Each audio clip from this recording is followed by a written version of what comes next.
കൂടുതൽ വാർത്തകളും വീഡിയോകളും കാണാൻ ഈ ചാനൽ സബ്സ്ക്രൈബ് ചെയ്യുക. കൂടെ ബെൽ ബട്ടൺ അമർത്തുക. Please subscribe our channel. നമസ്കാരം. എല്ലാ മാന്യ പ്രേക്ഷകർക്കും എന്നെ ഇഷ്ടപ്പെടുന്നവർക്കും ഞാൻ ഇഷ്ടപ്പെടുന്നവർക്കും എല്ലാ ജ്യോതിഷ പ്രേമികൾക്കും എളിയ മനുഷ്യന്റെ ചെറിയ എപ്പിസോഡിലേക്ക് നിശ്ചയവുമായ ഹാർദവുമായ സുസ്വാഗതം. ഇന്നത്തെ ചോദ്യവും വലിയ രസകരം എന്ന് പറയാം. അറിയാതെ ചെയ്തു പോയ പാപങ്ങൾക്ക് എന്തൊരു കഷ്ടാന്ന് നോക്കി. അറിയാതെ ചെയ്തു പോയ പാപങ്ങൾക്ക് എന്താണ് പരിഹാരമെന്ന്. പശ്ചാത്താപം തന്നെയാണ് പരിഹാരം, അത് സംശയമില്ലാത്ത കാര്യമാണ്. ഏതു പാപം ചെയ്താലും പശ്ചാത്തപിക്കുന്നവൻ ഹൃദയമുള്ളവനാണെന്നാ പറയുന്നത് അല്ലേ. കുറച്ചൊക്കെ പശ്ചാത്താപമൊക്കെ വേണം നമ്മുടെ മനസ്സിൽ. എന്തെങ്കിലും കണ്ടു കഴിഞ്ഞാൽ ക്രൂരപ്രവൃത്തികളൊക്കെ ചെയ്തിട്ടുണ്ടെങ്കിൽ ഇച്ചിരി പശ്ചാത്താപമൊക്കെ മനസ്സിലുള്ളത് നല്ലതാണെന്നേ. കാര്യം മനുഷ്യനാകണേ പശ്ചാത്താപമൊക്കെ മനസ്സിലുണ്ടെങ്കിൽ മാത്രമേ അനുകമ്പ, സ്നേഹം, ഇഷ്ടം, പ്രേമ ഇതൊക്കെ ഉണ്ടെങ്കിലേ മനുഷ്യനാവുള്ളൂ. അല്ലെങ്കിലൊക്കെ മൃഗങ്ങൾക്ക് പോലും സ്നേഹമുണ്ട്,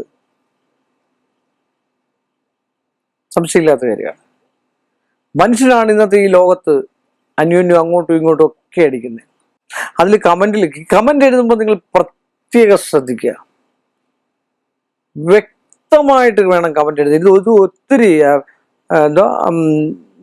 അറിഞ്ഞുകൊണ്ട് ചെയ്ത പാവങ്ങളെന്നോ ആരും അറിയാതെ പോയി ചെയ്ത പാവങ്ങൾക്ക് പരിഹാരം എന്നൊക്കെ എഴുതിയിട്ടുണ്ട്. ഇപ്പൊ ഇതൊക്കെ ഞങ്ങൾ വിചാരിക്കുമ്പോൾ ആരും അറിയാതെ പോയി ചെയ്ത പാപം എന്നൊക്കെ വിചാരിച്ച് എഴുതി കഴിയുമ്പോൾ ഞങ്ങൾ എന്തോ സാധനം എന്ന് വിചാരിച്ചു പോകും. അതുകൊണ്ട് അക്ഷരസ്ഫുടതയോടുകൂടിയും കൃത്യമായിട്ടും ഇംഗ്ലീഷിലാണെങ്കിലും പിന്നെ ഇത് എഴുതാൻ ശ്രമിക്കുക. എന്തെങ്കിലേ പറയാൻ പറ്റുള്ളൂ. അറിഞ്ഞുകൊണ്ടൊരു പാവം ആരും അറിയാതെ അറിഞ്ഞുകൊണ്ട് പാപം ചെയ്തെന്നല്ല ഞങ്ങൾ വിചാരിക്കുള്ളൂ അല്ലേ. നോക്കുന്ന ആൾക്കാർ ഞങ്ങൾ വിചാരിക്കുള്ളൂ. അപ്പൊ അതുകൊണ്ടൊക്കെ എഴുതുന്നത് വ്യക്തമായിട്ടുള്ളതാണെങ്കിൽ, എനിക്കറിയാവുന്നതാണെങ്കിൽ ഞാനതിന് മറുപടി തരും, സംശയമില്ലാത്ത കാര്യമാണ്. അപ്പൊ അതുകൊണ്ട് അറിയാതെ ചെയ്ത പാപങ്ങൾക്ക് വിഷയത്തിലേക്ക് കടക്കുകയാണ്. അറിയാതെ ചെയ്ത പാപങ്ങൾക്ക് എവിടെ നിന്നും നമുക്ക് സംശയമില്ലാത്ത കാര്യമാണ് പരിഹാരമുണ്ട്. അറിയാതെ ചെയ്തതാണ് എങ്കിൽ എപ്പോൾ അറിയുന്നോ അതിന് പരിഹാരമുണ്ട്. ഇപ്പൊ നമ്മൾ പറയാം, ശബരിമലയ്ക്ക് പോകാൻ വ്രതം എടുത്ത് നിൽക്കുകയാണ്. ഞാൻ 28 ദിവസം വരെ വ്രതം എടുത്തു, അല്ലെങ്കിൽ 30 ദിവസം വരെ വ്രതം എടുത്തു. അറിയാതെ എൻ്റെ കൂട്ടുകാരൻ്റെ കൂടെ കയറിപ്പോയി ഞാൻ ഇച്ചിരി ലഹരി ഉപയോഗിച്ചു, ഇച്ചിരി മത്സ്യം ഉപയോഗിച്ചു, മദ്യം ഉപയോഗിച്ചു എന്ന് പറഞ്ഞു കഴിഞ്ഞാൽ അതൊന്നും അറിയാതെ ചെയ്തല്ല. അതിനുള്ള പരിഹാരങ്ങളൊന്നും ഇല്ല. അവിടെ വെച്ച് നിർത്തിയേക്ക് പോകാതിരിക്കുക.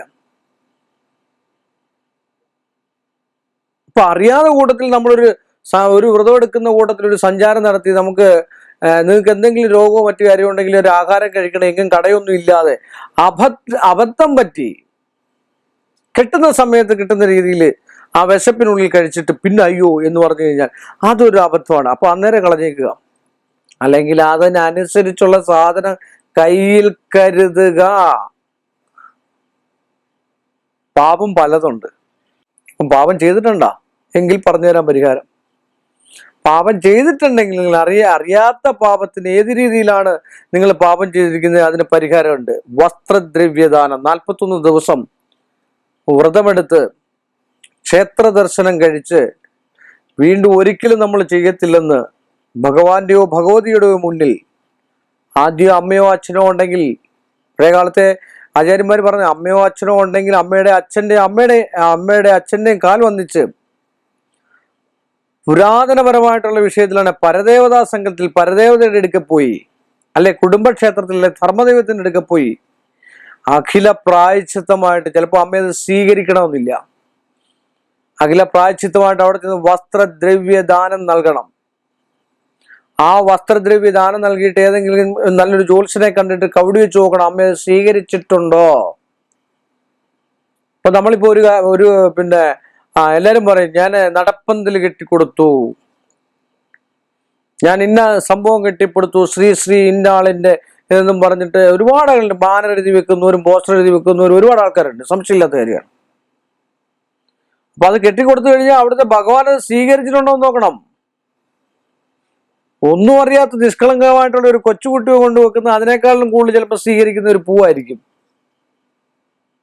സംശയമില്ലാത്ത കാര്യമാണ്. അപ്പൊ ഈ കൊടുത്താൽ മാത്രം പോരാ, അത് അമ്മ സ്വീകരിക്കൂടെ വേണ്ടി. ഗുരുവായൂരപ്പ, ഞാൻ സ്വർണം കൊണ്ടൊരു തുലാഭാരം നടത്തിയേക്കണേ, എന്നെ ഈ അഖില കോടികളെല്ലാം മാറ്റിത്തരണേ, കടം വരുമ്പോഴേ വിളിക്കത്തുള്ളൂ, വിലക്കെടുക്കുകയാണ് ഈശ്വരനെ, ഞാൻ അങ്ങോട്ട് തന്നേക്കാം ഇങ്ങോട്ടും തന്നേരുന്നു, അതിനു മുമ്പ് വിളിക്കത്തുമില്ല. വിളിച്ചാൽ തന്നെയോ ഒരു വഴിപാടിന് പോലെ. സത്യമാണ് ഞാൻ പറയുന്നത്. നിങ്ങൾ വഴിപാടിന് പോലെ ജീവിക്കത്തുള്ളൂ. ത്രിസന്ധിയായി നാം ചോദിക്കണം, ഓടിച്ചെന്ന് വെച്ചിട്ട് എണ്ണ ഒഴിച്ചു ഒന്ന് കത്തിച്ചു, ഒരു സ്വസ്ഥ മനസ്സോടുമല്ല. ആ സമയത്തൊന്ന് കത്തിക്കണം. 500 കാര്യം മനസ്സിൽ ഉദ്ദേശിച്ചുകൊണ്ട് ഒന്ന് അഭിഷേകം 108 എണ്ണും, അല്ലെങ്കിൽ 1 നാരായണായ, അല്ലെങ്കിൽ രാമ രാമ ബാക്കി മാ മുകുന്ദ രാമ ബാക്കി മാ. മനസ്സിൽ വേറെ ആയിരിക്കും, നാളെ കൊച്ചിന് ഫീസ് കൊടുക്കുന്നത് പറ്റുമോ? ആ സമയം ഫീസൊക്കെ മാറ്റി വെക്കുന്നത് ഭഗവാൻ തരുന്നതല്ലേ ഫീസ് അന്നേരമൊക്കെ വരുമെന്നേ. ഭഗവാനെ അചഞ്ചലമായിട്ടുള്ള ഭക്തി കൊണ്ട് പൂജിച്ചാല് നമുക്ക് തെറ്റ് ചെയ്യാൻ തോന്നത്തേയില്ല. സംശയമില്ലാത്ത കാര്യമാണ്. അഥവാ തെറ്റില്ലാത്ത മനുഷ്യൻ തെറ്റിന്റെ കൂമ്പാരമാണെന്നാണ് പറയുന്നത്. എന്റെ പാരമ്പര്യത്തിൽ എന്റെ കുടുംബത്തിൽ എൻ്റെ ഒരു അമ്മാവന്മാരും ഒക്കെ ഉണ്ടായിരുന്നു. അവരിങ്ങനെ ഇടയ്ക്കിടയ്ക്ക് ഇങ്ങനെ പറയുന്നത് കേട്ടിട്ടുണ്ട്. ഞാൻ ജ്യോതിഷം പറഞ്ഞോണ്ടിരിക്കുക, മനുഷ്യൻ ആര് വന്നിട്ട് മോശമായിട്ടുള്ള അവസ്ഥ പറയുമ്പോഴും പറയും, ഒന്നുകൊണ്ടും പേടിക്കണ്ട, ധൈര്യമായിട്ടിരിക്കും, മനുഷ്യൻ തെറ്റിന്റെ കൂമ്പാരമാണ് എന്ന് പറഞ്ഞിട്ട് അവരെ പ്രോത്സാഹിപ്പിക്കുകയല്ല, അവരെ സമാധാനിപ്പിച്ചിട്ട് അവരുടെ കാര്യങ്ങൾ എങ്ങനെ രീതിയിൽ അത് കൈകാര്യം ചെയ്യണമെന്നുള്ള പരിഹാരങ്ങൾ പറഞ്ഞു കൊടുക്കാൻ വേണ്ടിയാണ്.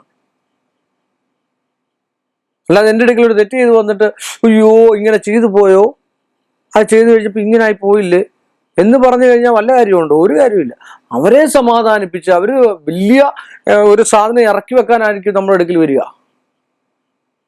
അതിനെ നമ്മൾ പെയ്യെ ഇങ്ങനെ പിടിച്ച് ഇറക്കി താഴെ വെച്ചിട്ട് പുതിയ സാധനം അങ്ങോട്ട് കൊടുത്തു കഴിയുമ്പോൾ അവരുടെ മനസ്സ് ശുദ്ധവും ശരീരം ശുദ്ധവും. അതുകൊണ്ട് അറിയാതെ ചെയ്ത പാപങ്ങൾക്ക് വസ്ത്രദ്രവ്യ ദാനം നടത്തുക, വ്രതം എടുക്കുക, ഇങ്ങനൊക്കെ ചെയ്ത് കണ്ടു കഴിഞ്ഞാല് പുണ്യനദികളിൽ, ഇന്ന് പുണ്യനദികൾ എന്ന് പറഞ്ഞാൽ പമ്പയിലൊന്നും കുളിക്കാൻ പറ്റത്തില്ല. പുണ്യനദിയൊന്നും അല്ല എന്നാണ് എനിക്ക് തോന്നുന്നത്. പുണ്യനദി തന്നെയാണ് പമ്പ.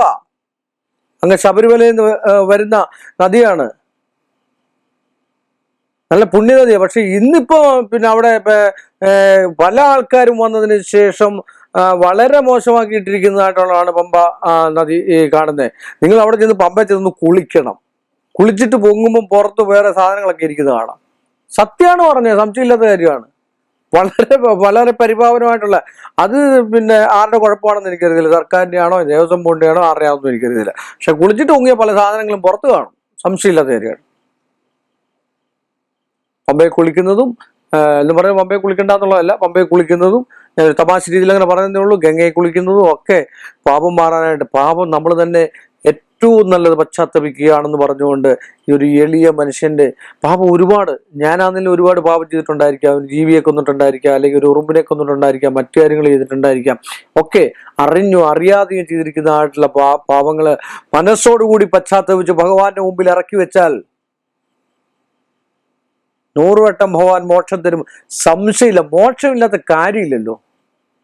എല്ലാത്തിനും പരിഹാരമുണ്ട്, എല്ലാത്തിനും മോക്ഷമുണ്ട് എന്ന് പറഞ്ഞുകൊണ്ട് ഈ എളിയ മനുഷ്യന്റെ ഈ ചെറിയ എപ്പിസോഡോട് അവസാനിപ്പിക്കുന്നു. വീണ്ടും നമ്മൾ തമ്മിൽ കാണുന്നവരെ എല്ലാ മാന്യ പ്രേക്ഷകർക്കും എൻ്റെ നിസ്സീമമായ നന്ദിയും കടപ്പാടും. കൂടുതൽ വാർത്തകളും വീഡിയോകളും കാണാൻ ഈ ചാനൽ സബ്സ്ക്രൈബ് ചെയ്യുക. കൂടെ ബെൽ ബട്ടൺ അമർത്തുക. Please subscribe our channel.